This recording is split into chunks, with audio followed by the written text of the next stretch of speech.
Termokimia merupakan cabang ilmu kimia yang mempelajari tentang panas dari reaksi kimia. Sebelum belajar lebih lanjut, kita akan mengenal yang namanya sistem dan lingkungan. Sistem itu segala sesuatu yang menjadi pusat perhatian kita. Contohnya ketika kita mereaksikan sesuatu, maka yang direaksikan tersebut itu disebut sebagai sistem.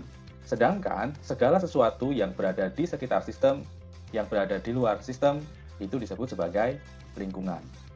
Kemudian, pertukaran energi yang terjadi, kita mengenalnya sebagai kalor atau Ki, dan selanjutnya kita mengenalnya sebagai entalpi atau delta H. Ada 3 jenis sistem. Pertama ada sistem terbuka, sistem tertutup, dan sistem terisolasi. Sistem terbuka adalah sistem yang dapat mengalami pertukaran materi dan energi dengan lingkungan. Contohnya, air panas yang kita masukkan ke dalam gelas yang terbuka. Lambat laun, air panas tersebut akan menjadi dingin karena terjadi pertukaran energi. Dan materi juga dapat masuk ke dalam sistem. Misalnya, ketika gelas terbuka, bisa tiba-tiba lalat masuk atau benda-benda lain masuk. Yang kedua adalah sistem tertutup, yaitu sistem yang dapat mengalami pertukaran energi, tetapi tidak dapat mengalami pertukaran materi dengan lingkungan. Contohnya, botol yang berisi susu panas dan tertutup. Beberapa jam kemudian, susu tersebut akan dingin, karena dapat terjadi pertukaran energi dengan lingkungan. Sedangkan materi tidak dapat, karena botolnya tertutup. Yang terakhir adalah sistem terisolasi, sistem yang tidak dapat mengalami pertukaran materi dan energi dengan lingkungan. Contohnya, termos air panas. Termos air panas, ketika kita masukkan air panas, maka untuk 1-2 hari ke depan, airnya tetap panas. Artinya, tidak terjadi pertukaran energi dari dalam botol ke luar botol, maka suhunya akan sama. Di dalam termokimia, ada 2 jenis reaksi, yaitu reaksi eksoterm dan reaksi endoterm. Reaksi eksoterm itu sebagai reaksi yang membebaskan kalor atau menghasilkan kalor, atau melepaskan kalor. Sedangkan reaksi endoterm itu reaksi yang menyerap kalor atau membutuhkan kalor. Di dalam reaksi eksoterm, sistem itu akan melepaskan kalor ke lingkungan. Sedangkan di reaksi endoterm, itu sistem akan menyerap kalor dari lingkungan. Perubahan entalpi itu selisih antara entalpi produk dengan entalpi reaksi. Ingat, entalpi itu bahasa lain dari energi atau kalor. Reaksi eksoterm itu entalpinya bertanda negatif, sedangkan reaksi endoterm perubahan entalpinya bertanda positif. Reaksi endoterm bertanda positif karena kita lihat reaktan itu memiliki entalpi yang lebih rendah dibandingkan produk. Karena tadi di dalam reaksi eksoterm, energi itu diserap oleh sistem dari lingkungan. Hal ini menyebabkan entalpi produk lebih tinggi dibandingkan reaktan.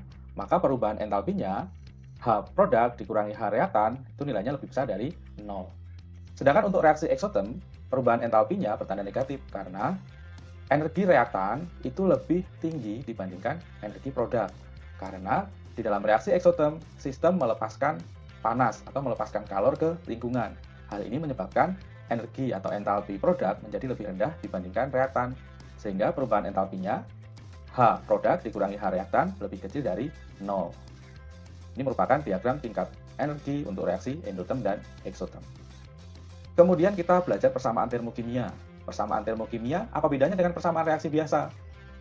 Persamaan termokimia itu persamaan reaksi yang mengikut sertakan perubahan entalpinya. Jadi di belakang persamaan reaksi ada tambahan nilai entalpinya. Contohnya seperti ini.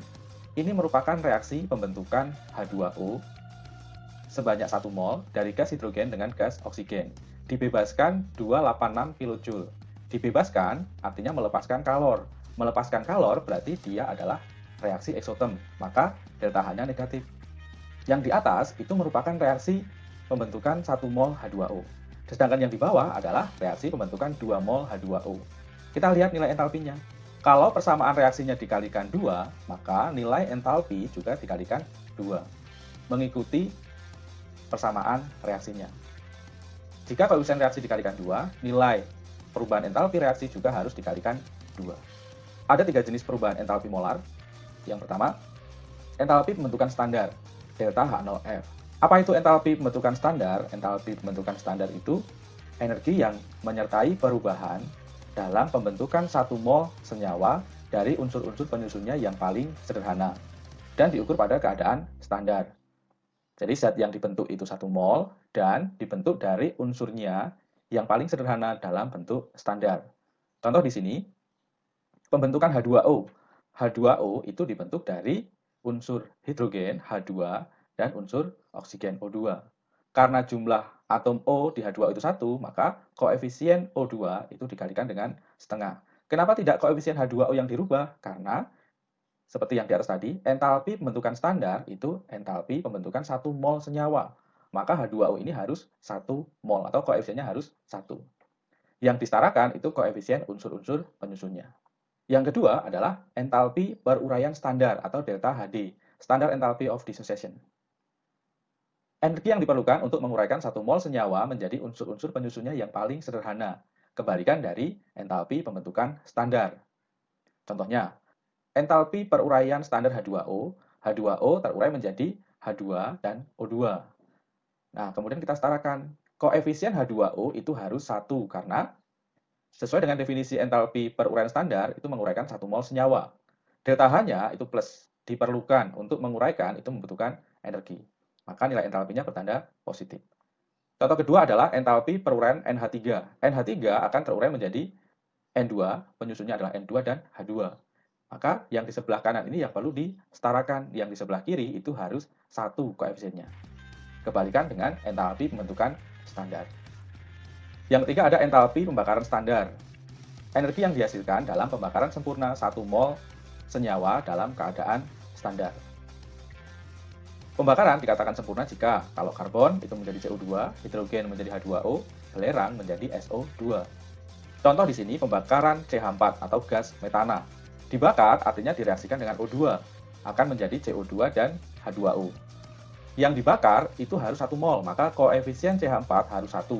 Yang lain itu boleh disetarakan. Entalpinya itu minus 802 kJ per mol, artinya menghasilkan atau melepaskan panas dalam pembakaran 1 mol metana.